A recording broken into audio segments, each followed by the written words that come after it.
Mega Man is all about getting a bunch of different weapons in order to find the most efficient way to eliminate your enemies, and with every new Mega Man game there is a completely new and unique set of weapons for Mega Man to use. And you guys don't want to waste your time actually playing the dang games to figure out which weapons are usable, so luckily for you guys there's me, and I've spent thousands of hours researching Mega Man so I can bring you this video of finding the best weapon from every Mega Man game 1 through 11. And yes, Rockman and Forte does technically count as Mega Man 1 through 11, so we will be looking at that game too.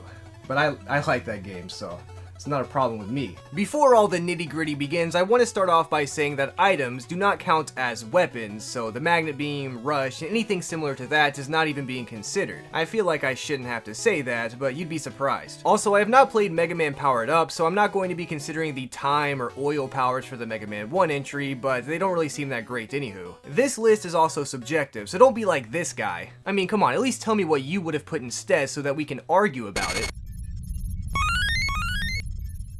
Mega Man 1 is known for being the first Mega Man game ever made, along with being one of the hardest. Because this is the first Mega Man game ever made, the developers didn't really have any references when making the game, meaning they had to figure out how everything was going to end up functioning on their own. This includes what bosses there will be, how many bosses there will be, what powers they give you, how good those powers are, etc, etc. This is pretty obvious of course, but it's worth bringing up before taking a look at some of the powers, especially considering they're a little more basic than a lot of the future Mega Man weapons. There were only 6 bosses, meaning there are only 6 weapons to look over, so let's make this quick, man. We can go ahead and cross out Gutsman's power off this list since you can only use it when there's a big brick to pick up, but I mean also this thing just sucks. Sure, you technically need this power to beat the first Wily stage, but that doesn't mean the power is good. Also, you can just use Electman's power, so yeah, Gutsman's power sucks. Electman's power is extremely good and overpowered, which is not surprising considering it takes up 90% of the screen and lags your game anytime you want to use it. The only other power worth comparing it to even is Cutman's power, since it does a lot of damage and is very easy to use. Cutman's weapon also beats Electman's, so it would be weird for Electman's weapon to be the better power, but I mean, I don't care. Electman's power is the best one for Mega Man 1, so that's what we're picking for Mega Man 1.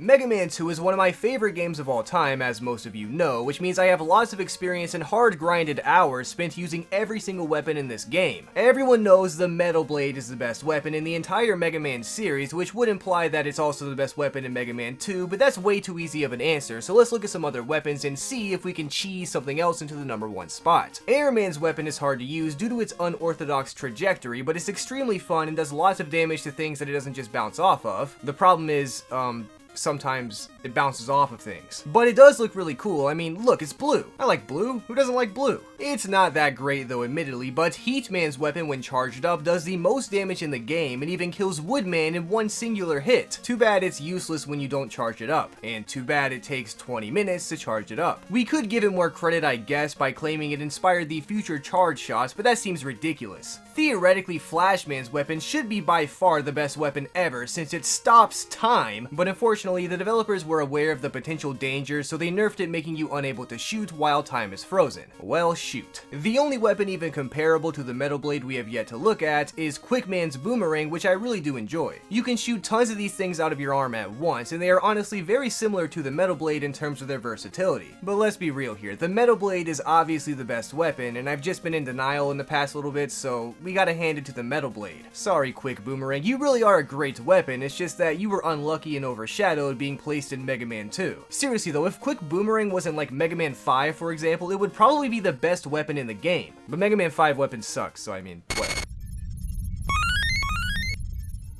Mega Man 3 has a lot of very strange weapons in terms of both quality and just straight up design. Search Snake is one that I always think about and it's very neat, but they don't do enough damage for how much weapon energy they use. Also, I hate snakes. Needle Man basically just gives you full auto and it's all around a great weapon, but it's just so boring. It's just a better version of the normal weapon. Hardman's Fist is too slow, Magnet Man's magnets are nice, but they're too weak, and if you thought Hardman's weapon was too slow, then you're gonna hate that thing Gemini Man gives you, which really only leaves Shadow Man's Shuriken. This weapon is great, but its short range is surprisingly an issue that arises more often than not. But we gotta hand it to the Shuriken because if I said Needle Man had the best weapon, we'd all die from boredom. So basically I just saved your life. You're welcome.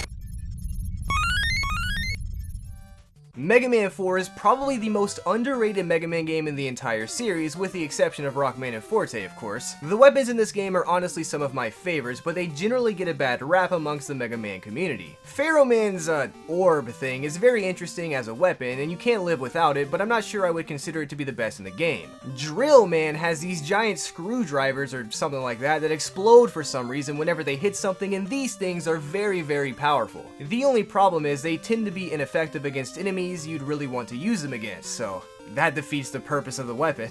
Dive Man's missiles may be in my top 10 favorite weapons to use of all time, but they still may fail to make the top 10 most useful weapons. Oh, I guess that's confusing. Basically what I mean is these things are super fun, and I love not having to worry about aiming, but they're just kind of underwhelming for the most part. Weirdly, my favorite weapon from Mega Man 4, and the one that I think is the best, is Ring Man's ring weapon. This thing tears through everything and looks cool while doing it. I know this is similar to Shadow Man's shuriken, but I'd even go as far as to say Ring is better than the shuriken, which is weird considering a shuriken is really just a sharp ring. Mega Man 5 is infamous for having the worst weapons in the entire series, and for good reason. I do think these weapons are a little bit overhated because they can really be fun to use, but none of them are that great. Napalm Man's peanut bombs are a great example of that. Extremely fun to use and very satisfying when you kill an enemy with them, but sadly, they just suck. Crystal Man's crystal balls are great, but I personally never bought into the hype behind them. Wave Man's weapon makes me depressed because this should be great and one of the best in the game, but you cannot shoot it while you're in the air. Why? Unfortunately, the best weapon for Mega Man 5 still isn't that great, but it's not bad either, so I guess it's mid. It's Gyro Man's weapon though. Yeah, it's cool, but ugh. Mega Man 6 is the most well-crafted NES Mega Man game in my humble opinion, and the developers really went all out with some of the most well-designed weapons in the whole series. Most of the weapons are actually unique without being flat-out horrible like Flame Man's Flame Towers and Blizzard Man's 4 Snowflakes. Centaur Man gives you what should be an amazing weapon: stopping time! You even get to shoot while time is stopped, unlike with Flash Man, but this time you are nerfed because you cannot charge shots, but also invincibility frames stop you from really racking up any damage. I wish just once the developers would let Mega Man go all out with the fabric of space-time for one of his weapons, but alas, that would give the robot way too much power. At least, as alleges the developers of Mega Man, but who trusts those guys? What do they know? Nightman, Tomahawk Man, and Yamato Man all have some of the most fun weapons in my opinion, but figuring out which is the best is a completely different story. Yamato Man's weapon is another fully auto fire weapon, and it's basically just a better version of Needle Man's weapon. Nightman's weapon is another weird boomerang-like thing like the ring or the shuriken, but this one mainly just looks cool. It's not that great. And also, I am madly in love with Nightman. I gotta say though, I really do think Tomahawk Man has the best weapon. It consistently does tons of damage, and while the trajectory of the weapon is kind of awkward, it's very easy to get used to and just feels like a powerful weapon. Like, yeah, it just looks like this weird circle thing, but that's implied to be a spinning axe shot from Mega Man's gun arm. So like, that thing would probably hurt if it hit you. But I don't know, I've been hit by one. That was the entire library of NES Mega Man games, and half of the entire library of classic Mega Man games, which is honestly weird to think about, but that's not the point. The point is, it's now time for the second half of Mega Man games, otherwise known as the weirder Mega Man games, but these Mega Man games are on technologically superior hardware, on top of being part of an established series at this point, so the weapons should be more well-designed and all around more impressive, right? Right? Mega Man 7 and Mega Man Weapon sort of rhyme. I'm not sure what you should do with that information, I just felt like I should let you all know. This is not a mere coincidence though, as the weapons in Mega Man 7 are unsurprisingly consistently higher quality than the other Mega Man games. Basically, every weapon is good to some extent. The Spring weapon is extremely fun to use because it bounces around everywhere and you get to charge it up, which is a nice bonus. The Echo Vampire weapon thing also technically gets to be charged up as well if you absorb your own attack and shoot it back out stronger. This weapon can even get a quick kill on Turbo Man before his health loads all the way in, so I mean, come on, that's gotta count for some sort of bonus points. This Slash thing is also extremely good, especially in Smash Bros, but I think that the best weapon is surprisingly the Junk Shield. Look, I hate shield weapons, trust me, but this is not just any old shield weapon, it's a shield made of junk. This is basically the only shield weapon that can actually block anything, and on top of that, it can still be used to attack by throwing it all over the place. I know I sound like I'm joking, but real talk, this weapon is extremely overpowered and is basically the Metal Blade of Mega Man 7.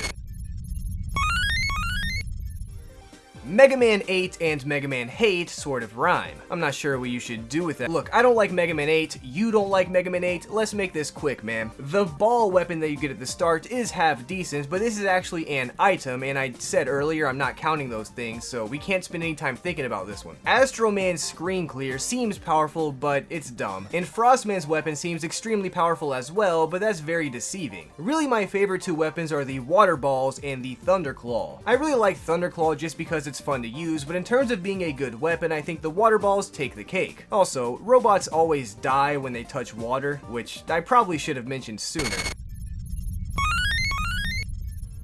Rockman in Forte is the most hated Mega Man Classic Series game of all time, and that's just because the GBA localization was doo-doo. Obviously, I'm a purist, and I only play the Super Famicom version, so that's what we're going to be looking at today. The weapons in this game are actually really good, and some of my favorites to use. I've had way too much fun playing around with this ice wall weapon and sliding around all over places that I should not be sliding around in, but it's not that great for killing enemies or really even bosses. Burner Man's weapon turns into bubbles underwater, which is amusing. Pirate Man's mines are also very powerful, but they lag my game, so I don't like them. Dynamo Man's crazy electric screen clear thing is definitely one of the most powerful weapons, and it even lets you do a frame perfect trick that allows you to zip through walls and skip level sections. But glitches don't count, obviously, so we gotta look elsewhere, like Ground Man's weapon. This is a giant drill that splits into a bunch of smaller drills, and I love everything about this weapon visually. In reality though, it just doesn't do enough dang damage. Astro Man lets you make a shadow clone, but it's pretty lackluster, though I do love the Naruto reference, of course. My personal favorite weapon from this game is Magic Man's magic cards, because not only are they powerful and allow you to get pickups from behind walls, but also this implies Mega Man is trained in the arts of card magic and sleight of hand, which I think is cool. Though I guess if you're a robot, you could probably just use the Wi-Fi and download those skills I don't know, maybe it's not that cool. Mega Man 9 has a great variety of interesting weapons, and they're all honestly great. Concrete Man's weapon is one of my favorites of all time because it does tons of damage, but also allows you to make little platforms to jump on top of. I haven't ever tried speedrunning Mega Man 9, but it's something that looks very fun, and if I ever do decide to do that, I'm sure those concrete blocks will come in handy. Hornet Man's bees are also way better than they should be. They do tons of damage, lock onto enemies, and even pick up weapons from behind walls, which just makes for an all-around amazing weapon. But Splash Woman's tridents are way cooler to use and feel much more powerful. I think these things also do more damage, but I might be wrong about that, so please don't dox me if I am. I just really enjoy using this weapon, and the sound effects and graphics used for it just make the weapon feel way more powerful than it really is. But luckily, it still is powerful, so it's not like you're actively being deceived or anything. Nothing like that. Don't check though. Don't check. Do not check. Do not check though, whatever you do, please. Mega Man 10 has lots of goofy bosses, but lots of great weapons. Chill Man's weapon has no business being as useful as it is, but here we are. Strike Man's weapon is one of the worst in my opinion, just because it's not a real baseball, but instead these pink things, but admittedly it is still useful and works well against most enemies. Blade Man's weapon is one of the strongest and has a very wide range of attack, but there aren't too many situations that call for this type of wide-ranged attack. Commando Man's weapon is probably the most visually assertive, but again, it's another one of those flashy weapons that aren't fully delivering on what they look like they promise. One of my favorite weapons of all time is undoubtedly the best weapon in Mega Man 10 is Nitro Man's weapon. First of all, this looks like the Metal Blade, which is the opposite of a red flag, so a green flag? I don't know, I just mean it's a good sign, okay? This thing does a lot of damage, but the most important thing is that it's extremely fun to use as it lets you quickly shoot up walls or across things at will. You can get countless hours of fun just screwing around with this weapon, and even if by technicality it's not the most powerful, it is certainly my favorite and more than useful enough to justify its place as the best Mega Man 10 weapon. And of course, if you do disagree with that, then you are dumb. Mega Man 11 introduced the gear system, which means all of these weapons are way more complicated than they should be, and they have two different modes. I'm mostly just going to be considering base mode, or the regular mode in other words, but if you think something I say about these weapons is weird or wrong, just know it's because I'm silently considering the other mode and you just didn't realize it. Trust me, I promise, I wouldn't lie about that. Fuse Man has a cool weapon, but it's very basic and mid-tier. Bounce Man has one of the best weapons in the game since they just bounce around everywhere and kill literally everything, but the damage could be a little bit better if we're gonna be real. It's basically just between Blockman and Impact Man's weapons. Blockman's weapon is not only very strong, but also visually satisfying since tons of bricks just come out of nowhere in the air and crush your enemies from its sheer weight alone. It's hard for me not to just put that at number 1 by itself, but Impact Man's weapon lets you cruise through whatever you want to destroy, but this thing actually lets Mega Man move faster than his walk cycle, which means Mega Man is the very thing that's destroying these enemies. Maybe I'm a weirdo, sure, but I really like Impact Man's weapon, and I think that it just barely beats Blockman's weapon for having the best weapon in Mega Man 11. Alright, first one to comment the amount of times I said weapon in this video without getting it wrong is gonna get pinned. Just letting you all know now. If you're wrong though, I'm deleting your comment and I'm reporting you for spam. That was the best weapon from every Mega Man game 1 through 11. If you enjoyed the video, please comment down below and let me know what you think, and if you didn't enjoy the video, then well, let's just hope there's not a single person who didn't enjoy the video, because really that would just suck for us both.